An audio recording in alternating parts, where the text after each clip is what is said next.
من ذا سوف يحميني أسلي النفس بالآمال من حين إلى حين وأنسى ما وراء الموت ماذا بعد تكفيني كأني قد ضمنت العيش ليس الموت يأتيني۔ السلام علیکم ورحمۃ اللہ وبرکاتہ۔ ہم شروع کرتے ہیں سورہ بنی اسرائیل، دوسرا نام اس کا سورۃ الاسراء ہے۔ آیت نمبر 5 سے ہم شروع کریں گے۔ لاسٹ ٹائم ہم نے آیت نمبر 4 تک اینڈ کیا تھا۔ بسم اللہ الرحمن الرحیم، نحمدہ ونصلی علی رسولہ الکریم، اما بعد فاعوذ باللہ من الشیطان الرجیم، بسم اللہ الرحمن الرحیم، ربی اشرح لی صدری ویسر لی امری واحلل عقدۃ من لسانی یفقہوا قولی، ربی زدنا علما، اللہم فقہنا فی الدین، اللہم انفعنا بما علمتنا وعلمنا ما ینفعنا وزدنا علما، آمین یا رب العالمین۔ تو ہم شروع کرتے ہیں انشاءاللہ۔ آپ کو پتہ ہے سورہ ہمارا جز 15 ہے، پارہ نمبر 15 ہے، سبحان الذی، اور ہماری سورت چل رہی ہے سورۃ الاسراء، جس کا دوسرا نام سورۃ البنی اسرائیل بھی ہے۔ تو ورڈ ٹو ورڈ ٹرانسلیشن سے ہم شروع کرتے ہیں۔ آیت number 5 word to word translation. فَإِذَا پھر، اذا جب، جاء آ گیا، وعدو وعدہ، اولاہما ان دونوں میں سے پہلا، بعثنا بھیجا ہم نے، بعث بھیجا، نا ہم نے بھیجا ہم نے، علیکم علا پر، کم تم، علیکم تم پر، عباد لنا عبادن بندوں کو، لنا اپنے، عباد لنا اپنے بندوں کو، اولی باسن لڑائی والے، شدیدن شدید، فجاسو تو جاسو وہ گھس گئے، فجاسو تو وہ گھس گئے، خلالا اندر، الدیارہ شہروں گھروں کے، دیار جو ہے جمع ہے دار کی، دار ایک ایک گھر، دیار گھروں کی، وکانا و اور کانا تھا وہ، وکانا اور تھا وہ، وعدن ایک وعدہ، مفعولا ہو کر رہنے والا۔ رننگ ٹرانسلیشن، روا ترجمہ انشاءاللہ۔ آخر کا جب ان میں سے پہلی سرکشی کا موقع پیش آیا تو اے بنی اسرائیل، ہم نے تمہارے مقابلے پر اپنے ایسے بندے اٹھائے جو نہایت زور آور تھے، اور وہ تمہارے ملک میں گھس کر ہر طرف پھیل گئے، اور یہ ایک وعدہ تھا جسے پورا ہو کر ہی رہنا تھا۔ تو یہ اب یہاں پہ ہم پڑھ رہے ہیں، آیت کی طرف آتے ہیں۔ فَإِذَا جَاءَ وَعْدُ أُولَاهُمَا، ان دونوں وعدوں میں سے پہلے وعدے کے آتے ہی، بعثنا علیکم عباد لنا اولی باسن شدیدن، تو ہم نے تمہارے مقابلے پر اپنے بندے بھیج دیے جو اولی باسن شدیدن تھے، جو بڑے ہی لڑاکا تھے۔ تو یہ جو ہے، یہ جو ان کا وہ جو ہے نا کیا کہ وعدہ اولاہما، کہ ان دونوں وعدوں میں سے پہلے وعدے کے پہلا وعدہ آ گیا۔ تو ہم نے پچھلی آیت میں پڑھا تھا کہ یہ 2 بار سرکشی کریں گے، تو زمین میں وعدہ اولاہما سے کیا مراد ہے؟ فساد کا پہلا موقع۔ تو جب انہوں نے فساد کیا زمین میں، تو اللہ تعالیٰ نے بنی اسرائیل پر سب زور آور بندے مسلط کیے، کیونکہ بنی اسرائیل نے اپنی کتاب تورات کو پس پش ڈال دیا تھا۔ وہ اللہ تعالیٰ کی نافرمانی کرتے تھے، کتاب پہ حکم جو دیے گئے تھے اس پہ نہیں چلتے تھے، اللہ تعالیٰ کے انبیاء کو ناحق قتل کرتے تھے۔ عیسیٰ علیہ السلام کو قتل کیا تھا، ہم نے پچھلی آیت میں پڑھا تھا نا، اور یحییٰ علیہ السلام کو بھی ان میں دینی بگاڑ پیدا ہو گیا تھا، اس لیے سزا کے طور پر ان پر جابر لوگوں کو مسلط کر دیا، اولی باسن شدیدن۔ اللہ تعالیٰ یہی فرما رہے ہیں کہ ہم نے سزا کے طور پر ان پر جو ہے شدید طرح کے لوگ، اولی باسن شدید، جو بڑے ہی لڑاکا تھے، ان پہ مسلط کر دیا۔ بس وہ جب ان کو مسلط کیا تو انہوں نے کیا کیا کہ فجاسو خلال دیاری، بس وہ تمہارے گھروں کے اندر تک پھیل گئے، وقانا وعدم مفعولا، اور اللہ کا یہ وعدہ پورا ہونا تھا۔ یہ اشارہ ہے اس ذلت اور تباہی کی طرف جو بابل کے فرما روا بخت نصر کے ہاتھوں حضرت مسیح علیہ السلام سے تقریباً 600 سال قبل یہودیوں پر یروشلم میں نازل ہوئی۔ تو بخت نصر نے بے دریغ یہودیوں کو قتل کیا اور ایک بڑی تعداد کو غلام بنا لیا، اور یہ اس وقت ہوا جب انہوں نے اللہ کے نبی حضرت شعیب علیہ السلام کو قتل کیا۔ کیونکہ شعیب علیہ السلام جو ہے ان کو کہتے تھے نا کہ ناپ تول میں کمی نہ کرو، تو ان کو تانا دیتے کہ کیا تمہاری نمازیں تمہیں یہ سکھاتی ہے شعیب، اور وہ دھمکی دیتے تھے جو بھی پیغمبر آتا اس کو قتل کرنے کی، وہ قتل کر بھی دیتے تھے۔ یا حضرت ارمیہ علیہ السلام کو قید کیا اور تورات کے احکام کی خلاف ورزی اور معصیات کا ارتکاب کر کے فساد فی الارض کے مجرم بنے، قتل کیا نبیوں کو اور نافرمانیاں کی اللہ کی، تورات کے احکام کی خلاف ورزی کی، اس طرح فساد کیا۔ بعض کہتے ہیں کہ بخت نصر کی بجائے جالوت کو اللہ تعالیٰ نے بطور سزا ان پر مسلط کیا، تو جس نے ان پر ظلم و ستم کے پہاڑ توڑے، حتیٰ کہ طالوت کی قیادت میں حضرت داؤد علیہ السلام نے جالوت کو قتل کیا۔ سورۃ البقرہ میں آپ نے پڑھا تھا کہ اس کے اینڈ میں کہ اس میں آتا ہے کہ یہ لوگ بہت جب کمزور ہو گئے تھے، ان کا بادشاہ سموئیل جو نبی تھے، سموئیل نبی بہت بوڑھے ہو گئے تھے، ویک ہو گئے تھے، تو انہوں نے کہا کہ کوئی بادشاہ مقرر کرو، تو انہوں نے جو ہے طالوت کو بادشاہ مقرر کیا، ٹھیک ہے۔ تو طالوت نے جو ہے حضرت داؤد علیہ السلام جو تھے طالوت کی آرمی میں تھے، ٹھیک ہے۔ تو داؤد علیہ السلام نے جو جالوت بڑا سخت تھا، ان پہ سختیاں کرتا تھا، تو ان کو اللہ تعالیٰ نے بطور سزا ان پر مسلط کیا تھا، کیونکہ انہوں نے فساد کیا تھا زمین میں۔ تو داؤد علیہ السلام نے کس کو قتل کیا تھا؟ آرمی میں تھے وہ طالوت کی، جالوت کو قتل کر دیا۔ اور طالوت بھی ان کو اچھے نہیں لگے، کیونکہ وہ دنیاوی طور پہ مال و متاع نہیں رکھتے تھے، تو اس پر بھی ان کو اعتراض تھا۔ اب مجھے بتائیں کہ یہ کوئی آیت ہے ایسی جس میں ہمیں پتہ چلتا ہو کہ داؤد علیہ السلام نے جالوت کو قتل کیا طالوت کی فوج میں؟ کوئی آیت کسی کو یاد آ رہی ہے؟ یہ آتا ہے قرآن میں؟ کہاں آتا ہے؟ اور چلیں یہ آیت ہی بتا دیں، یا یہ یو کین ریپیٹ کریں، کیسے کیا کہا مجھے؟ داؤد علیہ السلام نے جالوت کو قتل کیا، طالوت کی قیادت تھی نا، طالوت کو بادشاہ ہاں مقرر جی، کیا ہاں جی، سموئیل نبی نے۔ تو وہاں پہ آتا ہے کہ تو ہے کوئی ایسی آیت ملتی ہے، جیسے ابھی میں نے تفسیر پڑھی نا کہ حضرت داؤد علیہ السلام نے جالوت کو قتل کیا، تو چلیں ہم آیت دیکھ لیتے ہیں۔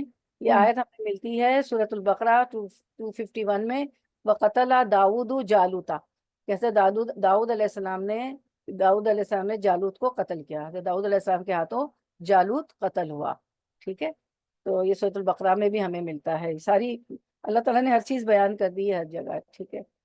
پھر جو ہم دیکھتے ہیں کہ یہود کی پہلی بار فتنہ انگیزی، اس کی سزا سیدنا موسیٰ علیہ السلام کے ساتھ مصر سے آنے والے پہلے بنی اسرائیل جب فلسطین میں داخل ہو گئے، تو انہیں حکم یہ تھا کہ فلسطین کا سارا علاقہ فتح کریں اور وہاں کے رہنے لوگوں کی اخلاقی اور اعتقادی خرابی میں مبتلا ہونے سے اجتناب کریں۔ وہ لوگ تو اعتقادی خرابی تھی، اخلاق خراب تھے، تو بنی اسرائیل سے کہا گیا تھا جب موسیٰ علیہ السلام کے ساتھ گئے تھے کہ وہاں جو قوم خرابیاں کر رہی ہیں تو اس سے اجتناب کرنا ہے، اس سے بچنا ہے۔ مگر ایک تو انہوں نے سارے علاقے کو فتح نہ کیا، اور جو کر چکے تھے اس پر ہی قناعت کر لی۔ دوسرے وہ قبائلی عصبیت میں مبتلا ہو گئے، قبائل جو گناہ کر رہے تھے، اور مفتوحہ علاقوں کو 12 حصوں میں تقسیم کر کے ہر قبیلے نے الگ الگ حکومت قائم کر لی تھی۔ اب یہ 12 نقیب بھی ان کے مقرر ہو گئے تھے، تو آپ مجھے بتائیں کہ 12 حصوں میں تقسیم کیا تھا، تو کوئی ایسی آیت ملتی ہے جہاں ہمیں پتہ چلتا ہو کہ 12 کا حصہ ہمیں ملتا ہو کہ 12 ان پہ اللہ تعالیٰ نے 12 نعمتیں کیا کی تھی، ہر قبیلے کو کیا دیا تھا؟ کچھ پتہ چلتا ہے؟ کچھ یاد آ رہا ہے؟ ایک جگہ تو 12 چشمے جو تھے وہ، جی آپ پہنچ گئی، زبردست، ماشاءاللہ، جی 12 چشمے پھوڑے تھے۔ فن فجرت من حسنتا عشرتا، بارک اللہ فی علمک، فن فجرت من حسنتا عشرتا عینن قد علم کل اناس مشربہم، کہ آپ صلی اللہ تعالیٰ نے سے کہا موسیٰ علیہ السلام کے کہ تم پتھر مار دو، لٹھیا پر پتھر مارو تو اس سے 12 چشمے پھوٹ نکلیں گے۔ ہر گروہ نے اپنا اپنا گھاٹ متعین کر لیا، اپنا اپنا چشمہ پہچان لیا، کیونکہ انہوں نے 12 حصوں میں تقسیم ہو گئے تھے، تو اللہ تعالیٰ نے کہ وہ لڑے نہ، ایک دوسرے کے پہ چشمے پہ جا کے لڑائی جنگ نہ کریں، تو اللہ نے 12 چشمے پھوڑ دیے تھے۔ تو پھر انہوں نے کیا تھا کہ مفتوحہ علاقوں کو 12 حصوں میں تقسیم کر کے ہر قبیلے نے الگ الگ حکومت قائم کر لی تھی۔ یہ سورۃ البقرہ آیت نمبر 59 ہے، یہ ہوم ورک ہے، جا کے دیکھیے گا۔ ان باتوں کا یہ نتیجہ ہوا کہ ان کی حکومتوں کو جب ڈیوائیڈ ہو جاتے ہیں، تفرقہ بازیاں ہو جاتی ہیں، الگ الگ ہو جاتے ہیں، تو پھر یہی ہوتا ہے۔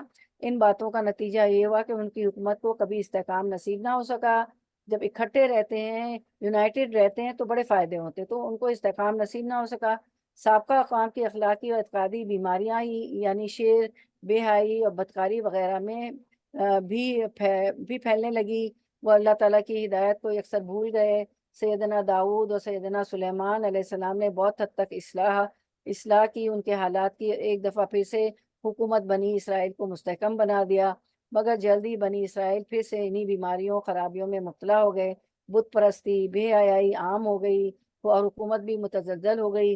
یہ صورتحال دیکھ کر بابل کے بادشاہ بخت نصر نے دولت یہود کو مسخر کیا اور بادشاہ کو قید کر لیا۔ اس دوران سیدنا یرمیہ ان کی طرف مبعوث ہوئے تھے۔ ان کو سمجھانے کے باوجود اپنے اعمال درست کرنے کی بجائے بابل کے خلاف سازش اور بغاوت کر کے اپنی قسمت بدلنے کی کوشش کرنے لگے۔ آخر 587 کافمیم میں بخت نصر نے ایک زوردار حملہ کر کے سلطنت یہودیہ کے تمام چھوٹے بڑے شہروں کی اینٹ سے اینٹ بجا دی۔ یہی اللہ تعالیٰ فرماتے ہیں نا، فَإِذَا جَاءَ وَعْدُ أُولَاهُمَا، کہ جب پہلا وعدہ آ گیا، سرکشی تم نے کی تو بنی اسرائیل، ہم نے تمہارے اوپر اولی باسن شدیدن، تمہارے مقابلے پر بڑے جنگجو لا کے کھڑے ہو گئے۔ تو پھر ایسے ہی لوگ مسلط ہو جاتے ہیں جب نافرمانیاں ہوتی، فساد کرتے ہیں۔ خوش تو خون کا بازار گرم کیا، یروشلم ہیکل سلیمانی کو پیوند کر دیا اور بہت سے قیدیوں کو اپنے ساتھ لے گیا۔ جو لوگ، یہ بخت نصر جو تھا، اور جو لوگ بچ رہے وہ ہمسایہ قوموں کے ہاتھ بری طرح ذلیل ہو کر رہے۔ یہ تھا وہ پہلا فساد جو اولاہما، فیضا جا وعدہ اولاہما کی اللہ تعالیٰ آیت ہمیں پڑھ رہے نا، یہ تھا وہ پہلا فساد جسے بنی اسرائیل کو متنبع کیا گیا تھا۔ اور جو قیدی وہ اپنے ساتھ لے گیا بخت نصر، انہی میں سے ایک عزیر علیہ السلام بھی تھے۔ ان قیدیوں کو 7 سال بعد بخت نصر نے چھوڑا، اور جب آپ عزیر علیہ السلام واپس اپنے وطن آ رہے تھے تو اجڑی ہوئی اور برباد شدہ بستی دیکھی۔ تو مجھے بتائیے کہ عزیر علیہ السلام نے جب اجڑی ہوئی اور برباد شدہ بستی دیکھی تو انہوں نے اللہ سے کیا کہا اور اللہ نے ان کے ساتھ کیا کیا؟ کسی کو یاد ہوتا ہے؟ پتہ ہے عزیر علیہ السلام کو تو اللہ تعالیٰ نے عزیر علیہ السلام کو کیا کہا اجڑی ہوئی بستی دیکھ کر؟ پھر اللہ تعالیٰ نے کیا جواب دیا؟ کوئی کہے گا، بتائے گا؟ چلیں ہم آیت دیکھ لیتے ہیں۔ آیت دیکھتے ہیں، یا اس شخص کی مانند جس کا گزر اس بستی پر ہوا، چھت کے بل اوندھی پڑی ہوئی تھی، وہ کہنے لگا، یعنی عزیر علیہ السلام کہنے لگے اس کی موت کے بعد اللہ تعالیٰ نے اسے کس طرح زندہ کرے گا؟ تو اللہ تعالیٰ، یعنی جو بستی جو ایک دم چھت کے بل اوندھی پڑی ہوئی تھی، نیست و نابود ہو گئی تھی، تو عزیر علیہ السلام اس بستی سے گزرے تو کہنے لگے کہ اس کی موت کے بعد اسے کس طرح زندہ اللہ تعالیٰ کرے گا؟ تو اللہ تعالیٰ نے عزیر علیہ السلام کو مار دیا 100 سال کے لیے۔ پھر انہیں اٹھانے کے بعد 100 سال کے بعد پوچھا کتنی مدت تم پر گزری ہے؟ کہنے لگا 1 دن یا دن کا کچھ حصہ۔ 100 سال بعد اللہ تعالیٰ نے اٹھایا اور عزیر علیہ السلام نے کہا کہ میں تو 1 دن یا کچھ دن کا، یا 1 دن رہا ہوں یا دن کا حصہ رہا ہوں۔ فرمایا، اللہ تعالیٰ نے فرمایا بلکہ تو 100 سال تک سوتا رہا۔ دیکھیں اللہ تعالیٰ نے یہ بھی ہمیں دکھا دیا کہ اللہ جو چاہے کرنے پہ قادر ہے، یعنی موت بھی اللہ تعالیٰ دے گا اور ہمیں دوبارہ زندہ بھی کرے گا۔ اچھا، پھر یہ بستی بھی دراصل بخت نصر کے حملے میں ہی تباہ ہوئی تھی، ہماری آیت کی تفسیر ہے۔ تو اللہ تعالیٰ نے اسی مقام پر سیدنا عزیر علیہ السلام کو موت دے دی، اور یہ واقعہ سورۃ بقرہ کی آیت نمبر 259 میں ابھی میں نے یہ دکھایا نا اسکرین پہ بھی پڑھا۔ رہی یہ بات کہ وہ کون سی کتاب تھی جس میں بنی اسرائیل کے 2 بار سرکشی کرنے اور سزا پانے کی انہیں اطلاع دی گئی تھی۔ بعض مفسرین نے اس سے مراد تورات ہی لی ہے، کیونکہ بنی اسرائیل کے پاس موسیٰ علیہ السلام پہ تورات نازل ہوئی تھی، تورات آئی تھی، مگر اس وقت تورات کے نام سے جو کتاب اہل کتاب کے پاس ہے اور جسے وہ جو ہے عہد نامہ عتیق کہتے ہیں، ایسی صراحت کے ساتھ یہ مضمون مذکور نہیں، اتنی وضاحت سے نہیں ہے ان کی کتاب جیسی تفصیل سے صراحت سے قرآن میں مذکور ہے اور ہم پڑھ رہے ہیں۔ البتہ اس کے بعض فقروں سے ایسے اشارے ضرور مل جاتے ہیں جس سے معلوم ہوتا ہے کہ اصلی تورات میں یہ مضمون ضرور موجود ہوگا۔ اور بعض مفسرین کہتے ہیں کہ یہاں کتاب سے مراد لوح محفوظ ہے، جو جملہ کائنات کی قضاء و قدر کی کتاب ہے، اور یہ دونوں چیزیں قرین قیاس ہیں، یہ لوح محفوظ میں ہے، اور دوسرا یہ ہے کہ یہ مضمون تورات میں ضرور ہوگا، ظاہر ہے وہ کتاب اتری تھی تو ضرور ہوگا۔ تو یہ تھی ہماری کوشچن نمبر 5 کی تفسیر۔ اب آپ بتائیے، کچھ Q&A آپ کے وعدہ اولاہما سے کیا مراد ہے؟ ابھی ہم نے پڑھا وعدہ اولاہما، جو اللہ تعالیٰ نے ابھی ہم نے پڑھا کہ جب وعدہ اولاہما آیا تو چلیں ہم دیکھ لیتے ہیں۔ وعدہ اولاہما سے مراد ہے فساد کا پہلا موقع، جو ابھی ہم نے تفسیر پڑھی۔ اللہ تعالیٰ نے بنی اسرائیل پر سخت زور والے بندے کو کیوں مسلط کیا؟ کیونکہ بنی اسرائیل نے اپنی کتاب کو پس پش ڈال دیا تھا، وہ اللہ تعالیٰ کی نافرمانی کرتے تھے، اللہ تعالیٰ کے انبیاء کو ناحق قتل کرتے تھے، ان میں دینی بگاڑ پیدا ہو گیا تھا، اس لیے سزا کے طور پر ان پر جابر لوگوں کو مسلط کر دیا گیا تھا۔ اور ہم بارہ دنیا میں دیکھتے آئے ہیں، قرآن میں بھی عذاب آئے ہیں، تو جب انہوں نے اللہ کا حکم نہ مانا، کتاب کو پس پش ڈال دیا، اللہ کی نافرمانی کری، تو ظالم اور جابر لوگ اللہ تعالیٰ مسلط کر دیتا ہے۔ اور ہم آج کل بھی دنیا میں دیکھتے ہیں، ہمارے ملکوں میں کہیں بھی، کہ اللہ تعالیٰ جو گناہ کی سزا گناہ ہوتا ہے نا، تو گناہوں کی سزا یہ بھی ہے کہ جابر اور ظالم اولی باسن شدید، یہ آیت کہہ رہی ہے، اللہ تعالیٰ مسلط کر دیتے ہیں، ایسے حکمران مسلط کر دیتے ہیں، جابر اور ظالم۔ آیت number 6 word to word translation. ثم پھر رددنا لوٹا دی ہم نے لکم تمہارے لیے الکرتا باری علیہم ان پر، وامددناکم اور مدد دی ہم نے تمہیں بھی اموالن سات مالوں کے۔ اموال کی، یہ اموال تو جمع ہے، اس کی سنگولر کیا ہے؟ کون بتائے گا؟ اس کا واحد کیا ہے اموال کا؟ بہت ایزی ہے، مال مال۔ مال بارک جی بارک اللہ فی المی، بہت ساری آوازیں آ گئی، سبحان اللہ، ماشاء اللہ۔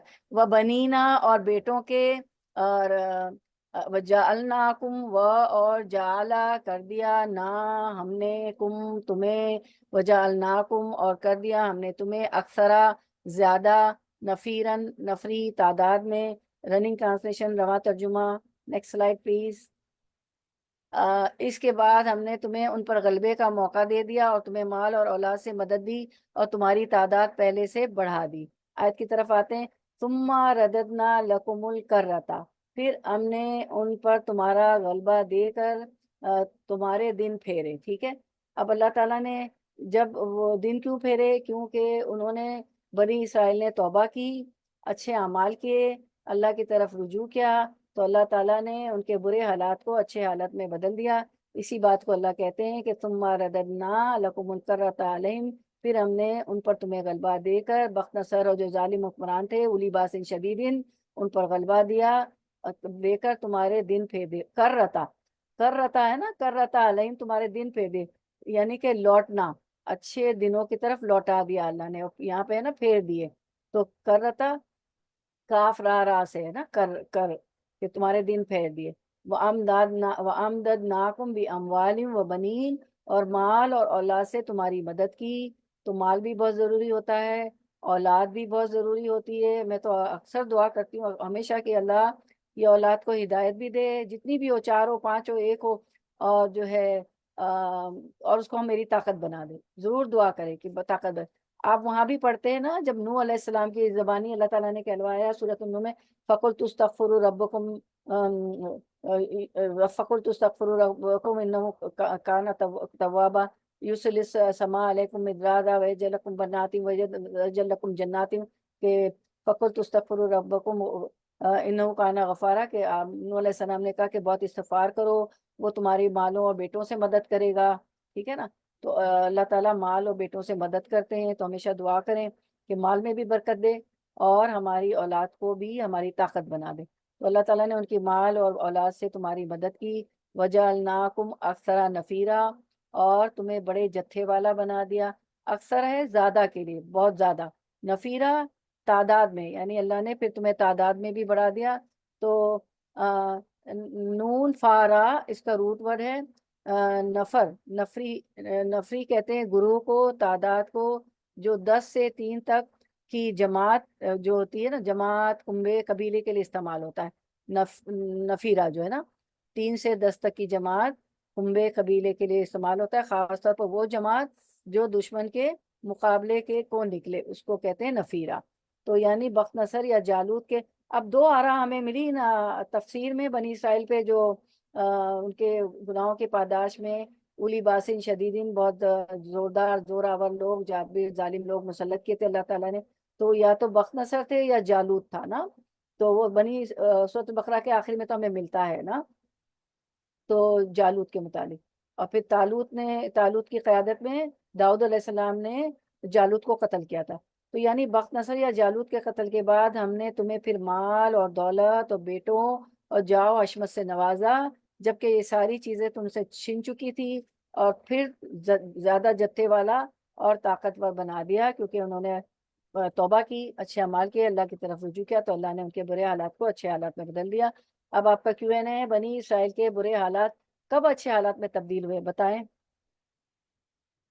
کب اچھے حالات میں تبدیل ہوئے؟ میں نے ابھی بتایا، 2 بار بتایا.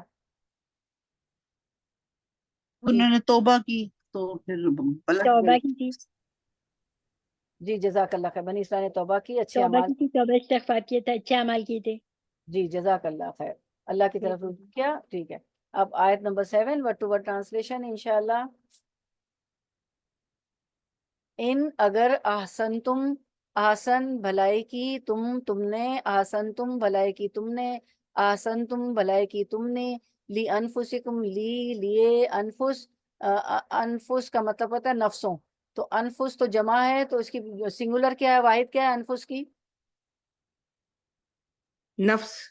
نفس. جزاک اللہ خیر، بارک اللہ فی علمک. تو لی انفسکم، جی نفس، جی کم، لی انفسکم اپنے نفسوں کے لیے، وین اور اگر اساتم برا کیا تم نے، فلاح تو لا لیے ہا اپنے، فلاح تو لیے تو اپنے ہی لیے ہے، فیضا پھر جب آ جائے گا، وعدہ الآخرت دوسری بار کا، لی یسو تاکہ وہ بگاڑ دیں، وجوہکم تاکہ وہ بگاڑ دیں، وجوہکم چہرے تمہارے، وجون کی جمع، ولی یدخلوا اور تاکہ وہ داخل ہوں، المسجدہ مسجد میں، کما جیسا کہ دخلوہ داخل ہوئے تھے اس میں، اولا پہلی، مرتن بار، ولی یتبروا تاکہ وہ تباہ کر دیں، ماں جس پر علو وہ غلبہ پائیں، تدبیرہ بری طرح تباہ کرنا. Running translation. دیکھو تم نے بھلائی کی تو وہ تمہارے اپنے ہی لیے بھلائی تھی، اور برائی کی تو وہ تمہاری اپنی ذات کے لیے برائی ثابت ہوئی. پھر جب دوسرے وعدے کا وقت آیا تو ہم نے دوسرے دشمنوں کو تم پر مسلط کیا تاکہ وہ تمہارے چہرے بگاڑ دیں اور مسجد بیت المقدس میں اسی طرح گھس جائیں جس طرح پہلے دشمن گھسے تھے، اور جس چیز پر ان کا ہاتھ پڑے اسے تباہ کر کے رکھ دیں. اب آیت کی طرف آتے ہیں. ان احسنتم لی انفسکم، کہ اللہ تعالیٰ فرماتے ہیں اگر تم نے اچھے کام کیے تو خود اپنے ہی فائدے کے لیے کیے، اچھے کام کر کیے، توبہ کی، اللہ کی طرف رجوع کیا تو اللہ کی مدد آئی. تو اچھے کام کیے تو کیا ہوا کہ تمہارے فائدے کے لیے کیا نا، اللہ کی مدد آ گئی اور اللہ تعالیٰ نے غلبہ ان پہ دے دیا. تو وَإِنْ أَسَأْتُمْ فَلَهَا اگر تم نے برائیاں کی تو بھی اپنے لیے کی. ٹھیک ہے، تو یہ اس پہ ہم ایک حدیث دیکھ لیتے ہیں کہ اگر اچھائی کرتے ہیں تو اپنے فائدے کے لیے کرتے ہیں، برائی کرتے ہیں تو اپنے فائدے کے لیے کرتے ہیں. رسول اللہ صلی اللہ علیہ وسلم نے فرمایا تم میں سے کوئی شخص جب اپنے اسلام کو عمدہ بنا لے، یعنی نفاق اور ریا سے پاک کر لے، اس میں منافقت بھی نہ ہو، ریا اور دکھاوا بھی نہ ہو، خالص اللہ کے لیے اسلام ہو، خالص اللہ کے لیے جو بھی کرے، نیت نیک ہو، تو ہر نیک کام جو وہ کرتا ہے اس کے عوض 10 سے لے کر 700 گنا تک نیکیاں لکھی جاتی ہے. تو اللہ تعالیٰ نے کتنا ان کو فائدہ دیا جب انہوں نے رجوع کیا، توبہ کی، کہ ان کو ان جابر لوگوں پہ غلبہ دے دیا، ان سے اوپر اٹھا دیا. اور ہر برا کام جو کرتا ہے تو اتنا ہی لکھا جاتا ہے جتنا کہ اس نے کیا. نیکی پہ تو 10 سے لے کے 700 گنا ثواب، اور برائی پہ اللہ کتنے مہربان ہیں کہ جتنی برائی کی اتنا ہی اللہ تعالیٰ اس سے حساب لے گے، کہ اور ہر برا کام جو کرتا ہے وہ اتنا ہی لکھا جاتا ہے جتنا اس نے کیا ہے. اللہ تعالیٰ کتنے مہربان ہیں نا ہم پر. پھر آگے ہم آیت کی طرف آتے ہیں.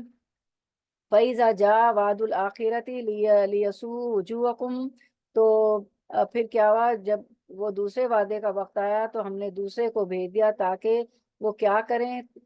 تم نے پھر سرکشی کی تھی نا، 2 بار اللہ نے کہا تھا نا، انہوں نے کی تھی.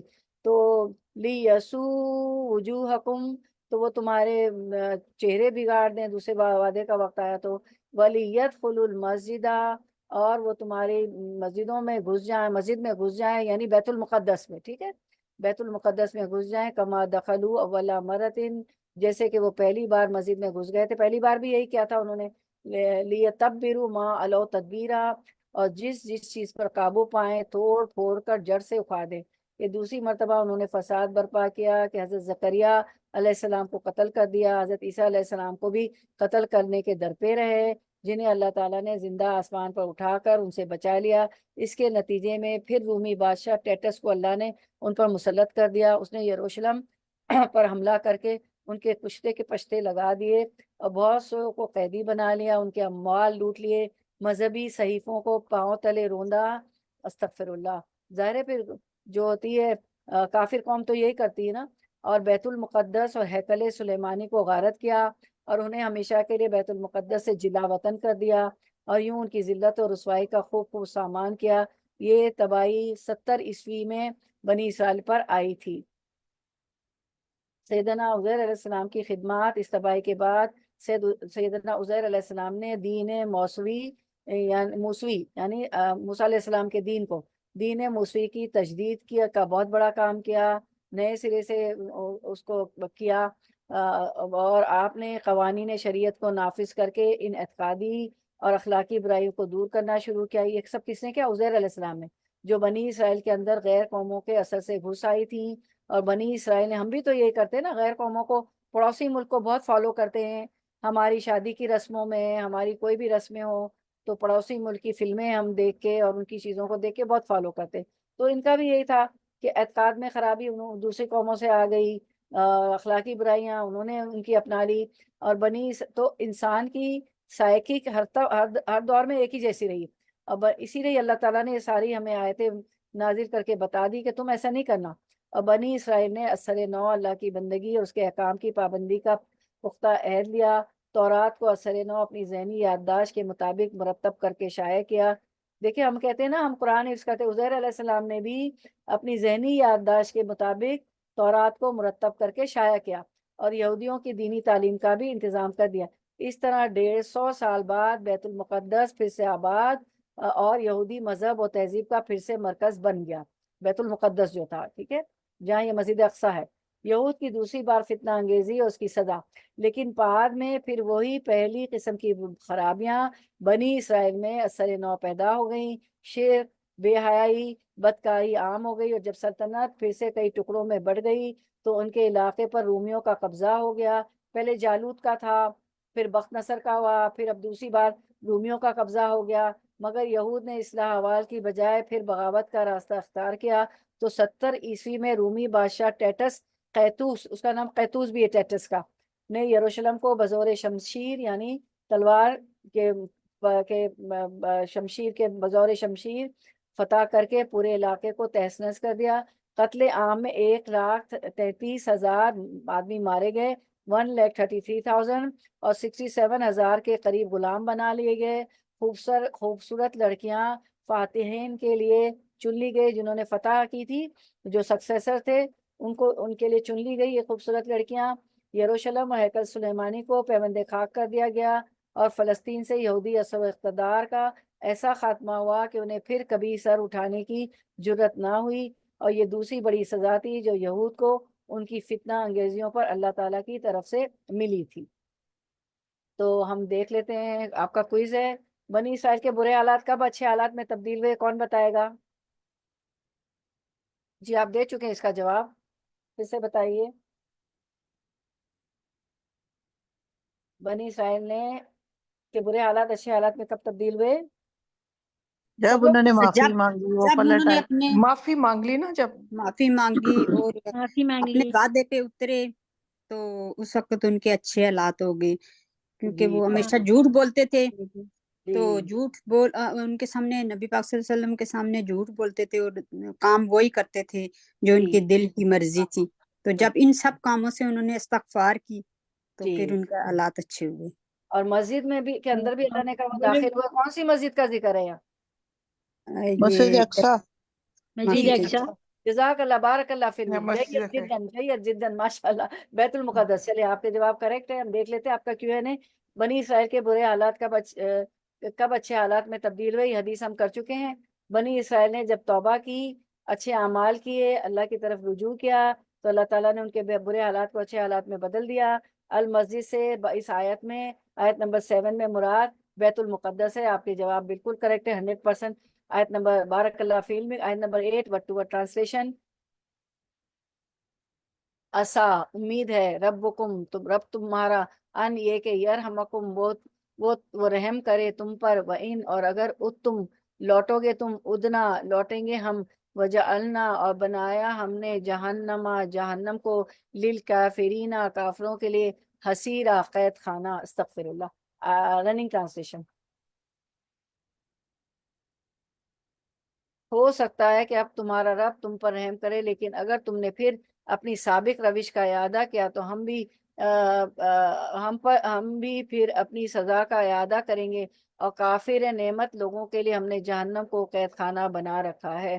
اللہ تعالیٰ کو ناشکری نعمت کی ناشکری پسند نہیں. آیت کی طرف آتے ہیں. اسا ربکم ان یرحمکم، امید ہے کہ تمہارا رب تم پر رحم کرے.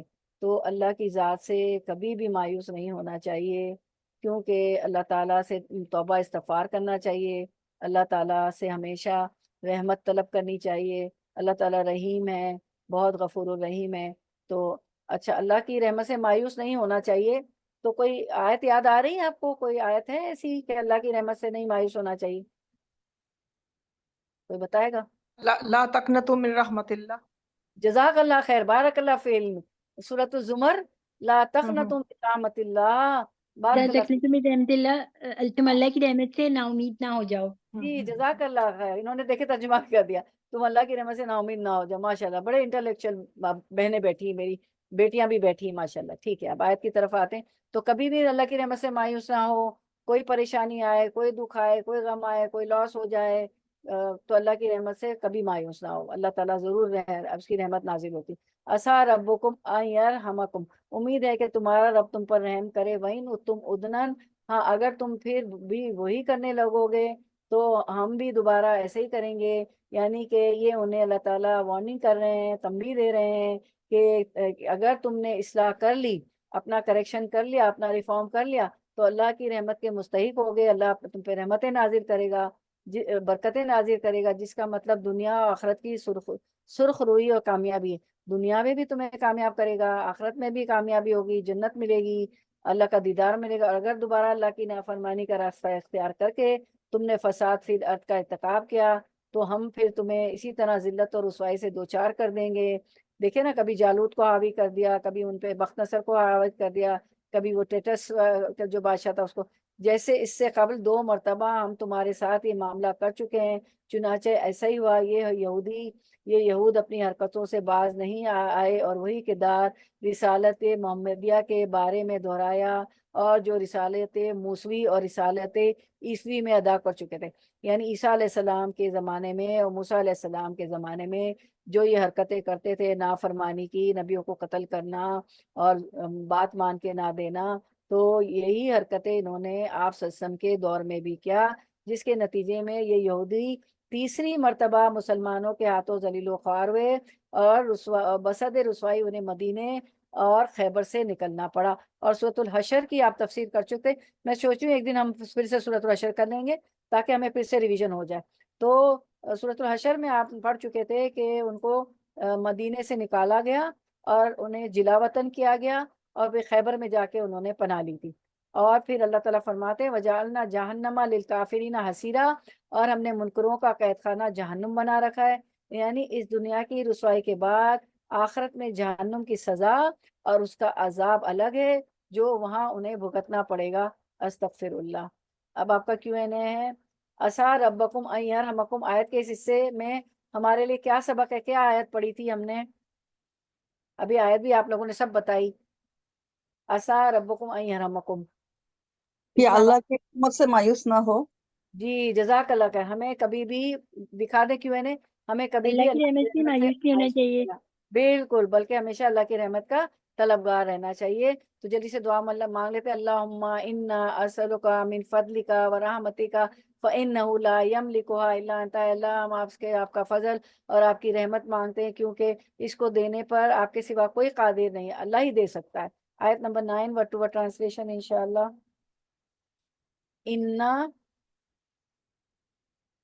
انا بے شک ہاذا یہ قرآن یادی وہ رہنمائی کرتا ہے للتی اس راہ کے لیے ہیا وہ جو اقواموں سب سے زیادہ سیدھی ہے.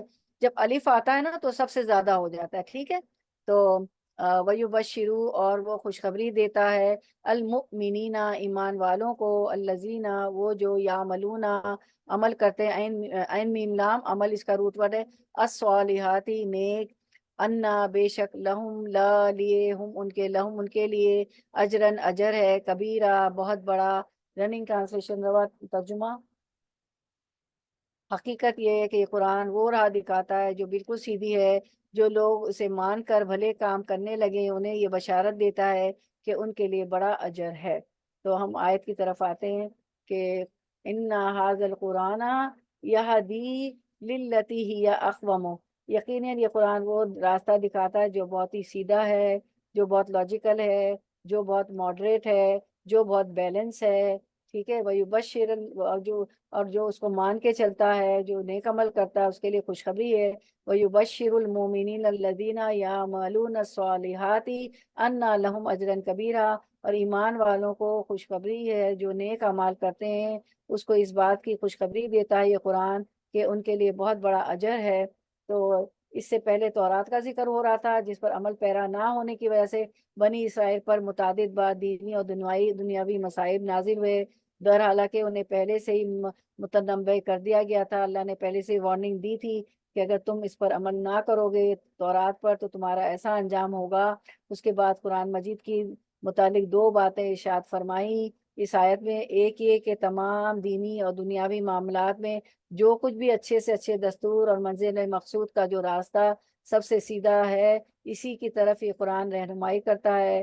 آپ کو پتہ ہے قرآن ضابطہ حیات ہے، اس میں زندگی گزارنے کی اللہ تعالیٰ نے کوئی پہلو ہمارا نہیں چھوڑا، ہمارے حج ہو، ہمارے مناسک ہو، ہمارا کھانا ہو، پینا ہو، رہنا ہو، سہنا ہو، ہمارا بزنس ہو، حتیٰ کہ ڈکٹیشن بھی کرانے کا اللہ نے کہا بزنس میں، ہمارے وراثت ہو، کچھ بھی ہو، طلاق ہو، خلا ہو، ساری یعنی ہمارا زندگی گزارنے کا جو بھی راستہ ہے، طریقہ ہے، ساری چیزیں جو بھی ہمارے مسئلے مسائل ہیں وہ سارا اس میں ہے۔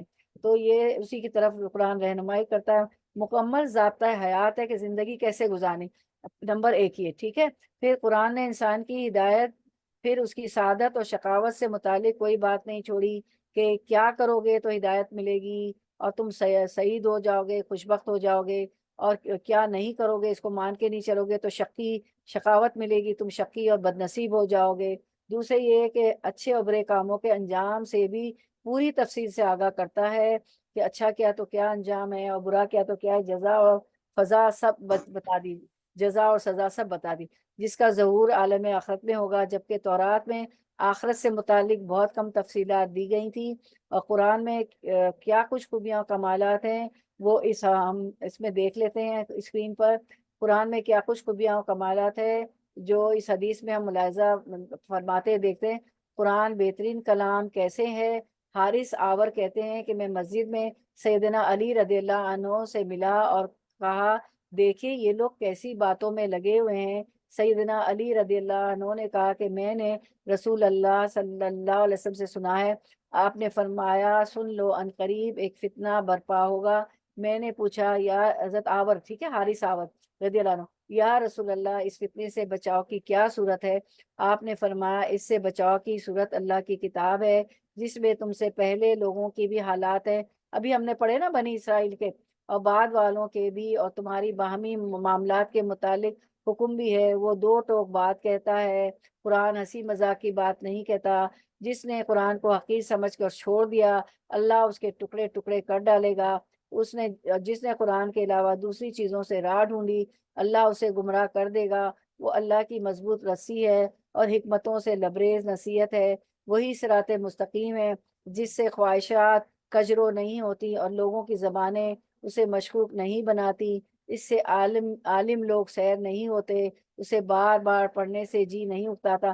جو عالم ہوتے ہیں، جو قرآن کو واقعی اللہ سے محبت ہوتی ہے، وہ کبھی سیر نہیں ہوتے، وہ بار بار پڑھتے ہیں، ان کا جی کبھی نہیں اکتاتا قرآن سے، وہ کبھی نہیں اکتاتے کہ ہم بور ہو گئے، ہم تھک گئے، نہیں، وہ بار سیر ہی نہیں ہوتے، پڑھتے ہیں، اس میں تدبر کرتے ہیں، اس میں جو ہے اس کے عجائبات میں غور و فکر کرتے ہیں، اور جتنا غور و فکر کرتے ہیں اللہ کی معرفت حاصل ہوتے ہیں، اللہ اس کے عجائبات کھلتے چلے جاتے ہیں، وہ دعا بھی ہے نا حضرت عمر کی، اللہم ارزقنی تدبرا و تدبرا بما یتلو لسانی من کتابک والفہم لہ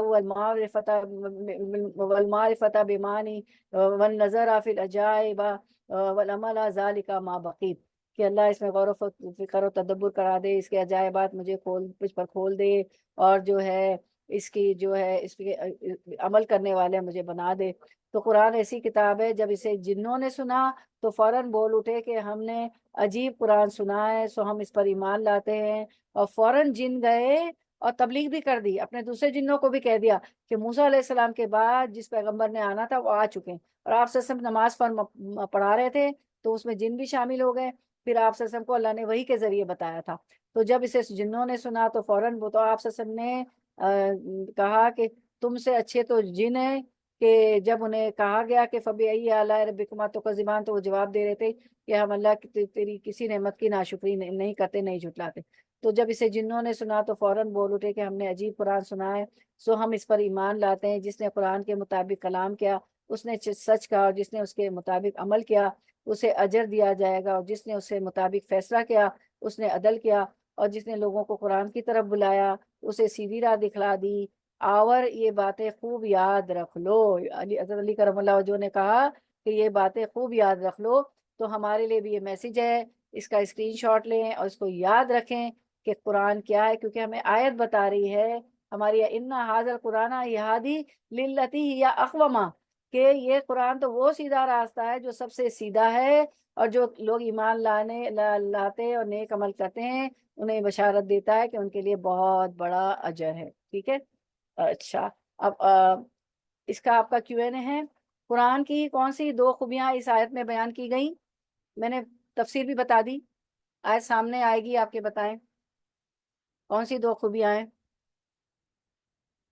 کون بتائے گا؟ یہ قرآن جو ہے یہ ان لوگوں کے اوپر مومن کے لیے جو بشارہ دیتا ہے، کہ خوشخبری دیتا ہے، جو لوگ رہنمائی ہے نا، رہنمائی جی قرآن پاک ہدایت کے لیے اور رہنمائی کے لیے یہ وہ ایک راہ ہے۔ کریکٹ، تینوں بار جزاک ہدایت اللہ۔ رہنمائی کے لیے ہدایت رہنمائی، اور قرآن پاک ایک معجزہ ہے جو کہ زندگی ہدایت گزارنے کے رہنمائی کی سارے ہدایت حاصل کی، رہنمائی حاصل کی ہم دنیا میں ہر قدم پہ جو ہماری دینی معاملات ہیں، دنیاوی معاملات ہیں، تو ان میں رہنمائی عطا فرماتے ہیں قرآن، تو جزاک اللہ خیر، بارک ہدایت اللہ۔ رہنمائی۔ چاروں پانچوں جواب سب کے بہنیں اصل میں سب کو آتا تھا، سب کو مجھے بتا رہا تھا، لیکن جو جلدی مائک کھول لیتا ہے جن کو چانس۔ جی جی Tamina, yes, guidance for lifetime. یا گائیڈنس فار لائف ٹائم، ضابطہ ہے، ویری گڈ، جزاک اللہ۔ سب لوگ جین جدن ماشاء اللہ، سب کے علم میں اللہ اضافہ کرے۔ قرآن کی کون سی 2 خوبیاں اس آیت میں بیان کی؟ آپ کے جواب بالکل صحیح آئے، اسکرین پہ دیکھیں۔ قرآن پاک سب سے زیادہ درست بات کی طرف رہنمائی کرتا ہے، نیک اعمال کرنے والے اہل ایمان کو بڑے اجر کی خوشخبری دیتا ہے۔ بارک اللہ فی علمک، سب لوگ تمام بہنوں کو۔ اچھا، پھر آیت نمبر 10 کی طرف، ورڈ ٹو ورڈ ٹرانسلیشن، آیت 10، و اور انا بے شک الذینہ وہ لوگ جو، الذینہ پلورل ہے، اس کا سنگولر کیا ہے؟ لذی، اللہ جی جی، الذی، جزاک اللہ خیر، الذی، الذی، بارک اللہ فی الذین وہ لوگ جو لا یؤمنون، لا نہیں، یؤمنون وہ ایمان لاتے ہیں۔ اچھا، یہ یؤمنون کون سا فعل ہے؟ فعل امر، فعل مضارع کیا ہے؟ which one؟ یؤمنون کون سا فعل ہے؟ مداری، مداری، مضارع۔ مضارع کیسے پتا چلا؟ جی کیسے پتا چلا مضارع ہے؟ یومنون ہے نا، یا یو سے یومنون ہے نا۔ جی ہاں، جزاک، یا اتنی الف تا یا نون، یہاں پہ یا یؤمنون، بارک اللہ فیل، نہیں وہ ایمان لاتے بالآخرت، آخرت پر، آتدنا، آتد تیار کر رکھا ہے، نہ ہم نے، آتدنا تیار کر رکھا ہے ہم نے، لہم ان کے لیے، عذابن عذاب، علیمن دردناک، تو دردناک عذاب، اور جو لوگ آخرت کو نہ مانے انہیں یہ خبر دیتا ہے کہ ان کے لیے ہم نے دردناک عذاب مہیا کر رکھا ہے۔ آیت کی طرف آتے ہیں، وَأَنَّ الَّذِينَ لا یؤمنون بالآخرت، اور یہ لوگ جو آخرت پر یقین نہیں رکھتے، ایمان نہیں لاتے، آتدن ان کے لیے ہم نے کیا کیا ہے، آتدنا لہم عذابا علیما، ان کے لیے ہم نے دردناک عذاب تیار کیا ہوا ہے۔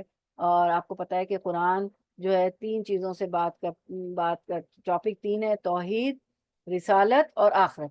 توحید اللہ کی وحدانیت، لا الہ الا اللہ، اللہ کے سوا کوئی معبود نہیں، اور رسالت محمد رسول اللہ، آپ صلی اللہ علیہ وسلم اللہ کے بندے رسول ہیں، ان پہ قرآن نازل ہوا ہے، ہمیں جو ہے جو کچھ انہوں نے وحی الہی کے ذریعے سکھایا اس قرآن پہ ایمان لانا ہے، حدیث پہ بھی ایمان لانا ہے۔ انہوں نے تو ہر بات جو ہے قرآن میں اس کو کر کے دکھا دیا، اور حدیث میں سب کچھ محفوظ کر لیا صحابہ کرام نے اور محدثین نے۔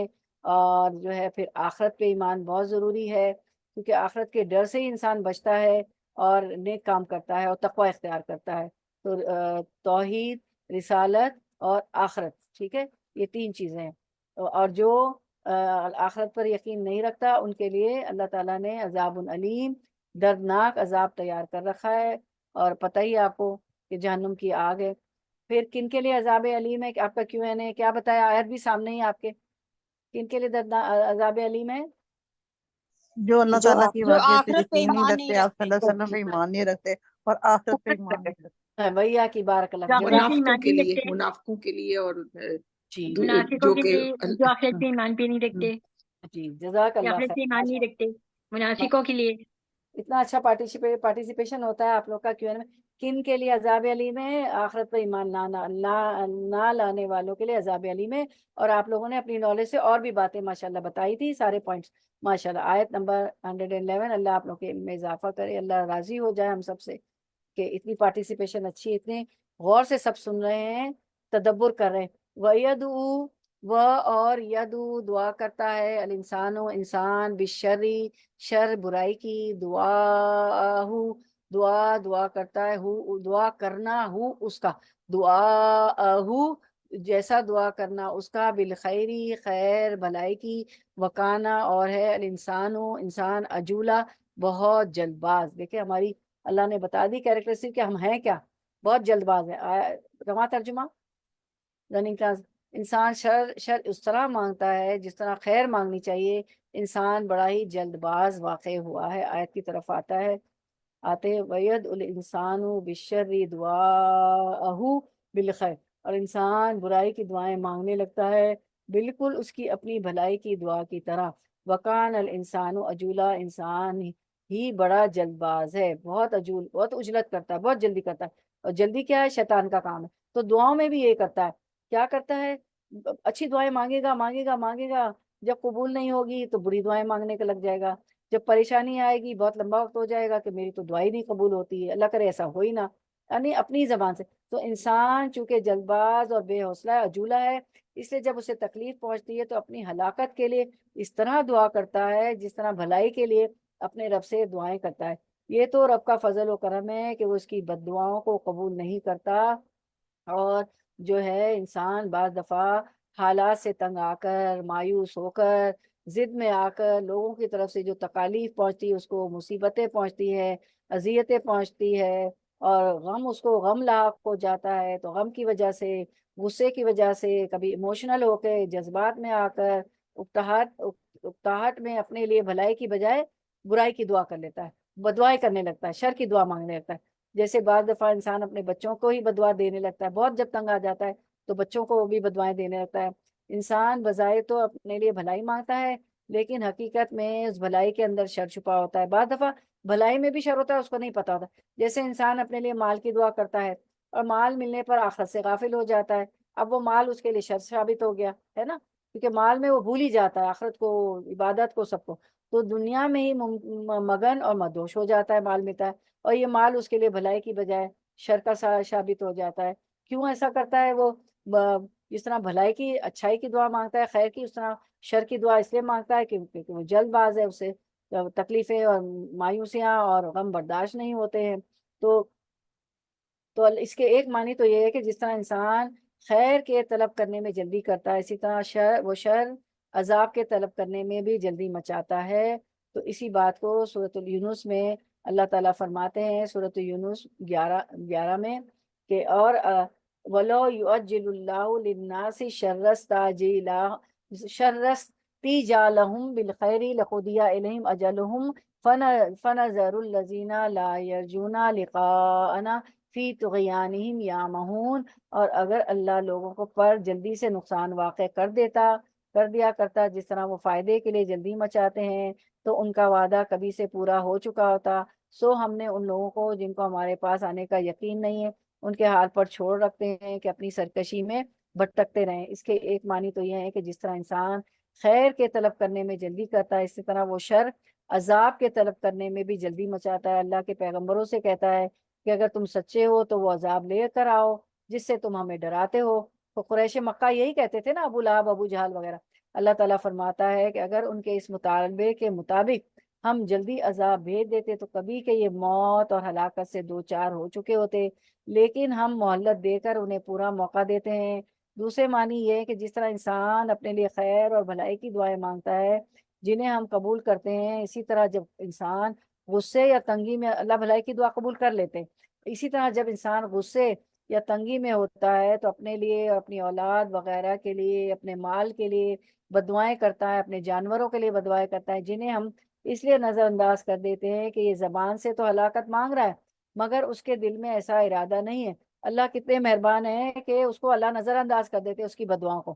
لیکن کبھی کبھی کیا ہوتا ہے کہ قبولیت کی گھڑی ہوتی ہے تو پھر وہ بددعا قبول ہو جاتی تو ٹھیک ہے. لیکن اگر ہم انسانوں کی بددعا کے مطابق انہیں فوراً ہلاکت سے دوچار کرنا شروع کر دیں تو پھر جلدی ہی لوگ موت اور تباہی سے ہم کنار ہو جائیں.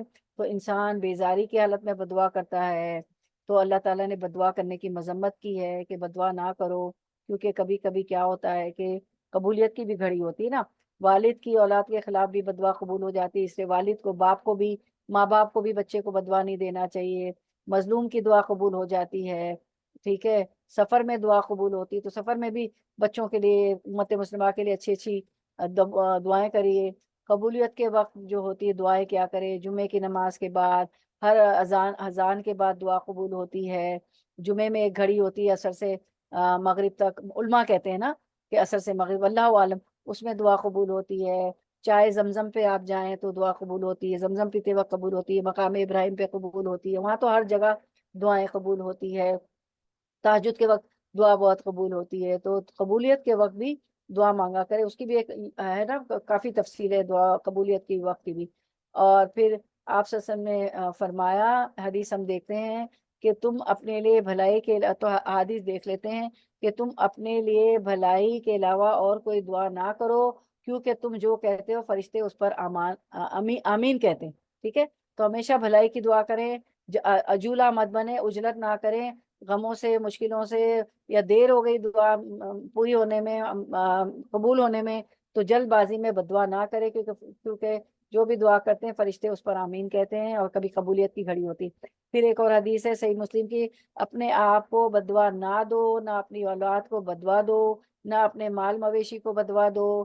کیونکہ دوسری حدیث ہے صحیح مسلم کی 7515، کیونکہ کیا ہوتا تھا جب ان کے اونٹ گھوڑے صحیح نہیں چلتے تھے تو اس پہ وہ لوگ لعنت کر دیتے تھے. تو آپ صلی اللہ علیہ وسلم نے فرمایا کہ اپنے جانوروں کو بھی بددعا نہ دو. اس طرح آپ گاڑی اگر آپ کی خراب ہو گئی، وہ تو مویشیوں کو چلتے تھے نا اونٹ گھوڑوں پہ، تو اپنی گاڑی بھی اگر بہت بار خراب کرتی تو اس کو بھی بددعا نہ دے. ہماری جو سواری ہے تو نہ دو. اللہ کی طرف سے مقرر کردہ قبولیت کی گھڑی کے موافقت نہ کرو جس میں جو کچھ مانگا جاتا ہے وہ تمہیں عطا کر دیا جاتا ہے. کبھی کبھی ہم بددعا کر رہے تھے اور قبولیت کی گھڑی ہوتی تو پھر وہ بددعا بھی قبول ہو جاتی. تو ہمیشہ دعا دیا کرے، مال کو، اولاد کو، اپنی جانوروں کو، اپنی پراپرٹی کو، آپ کی جتنی بھی دولت ہے، مال ہے، سب کو، اولاد کو، سب کو کیا کرے، دعا دیا کرے کہ قبولیت کی جب گھڑی ہو تو پھر وہ دعا ہماری قبول ہو اور پھر وہ ہمارے حق میں اچھا ہو جائے، خیر ہی خیر ہو. تو خیر کی دعا کرنا چاہیے، شر کی نہیں. رسول اللہ صلی اللہ علیہ وسلم فرمایا، تم لوگ نہ اپنے لیے بددعا کرو، نہ اپنی اولاد کے لیے، نہ اپنے خادموں کے لیے، اور نہ ہی اپنے اموال کے لیے. کہیں ایسا نہ ہو کہ وہ گھڑی ایسی ہو جس میں دعا قبول ہوتی ہو اور اللہ تمہاری بددعا قبول کر لے. تو شر کی دعا سے، بددعا دینے سے بچے. تو پھر کیا ہوتا ہے کہ انسان، ابھی آپ کا Q&A ہے کہ وَيَدُ الْإِنسَانَ بِالشَّرِّ دُعَاؤُ بِالْخَيْرِ، انسان بھلائی کے بجائے شر کی دعا کب مانگتا ہے اور کیوں مانگتا ہے؟ میں نے پوری تفصیل بتائی. برائی کی دعا کیوں، بری دعا کیوں بددعا کیوں مانگ لیتا ہے؟ جب اس کی دعائیں قبول نہیں ہوتی. جی بالکل. اس کی اور دعائیں قبول نہیں ہوتی. انسان جو ہے وہ ہے کرتا ہے عجولہ، جو یعنی ہاں جی، ہاں، مطلب اس کو انسان جلد جلد بازی باز، کرتا ہے، جلد باز. عجولہ. جلد باز ہے، جلد باز ہے، جی وہ جلد باز ہے انسان. جی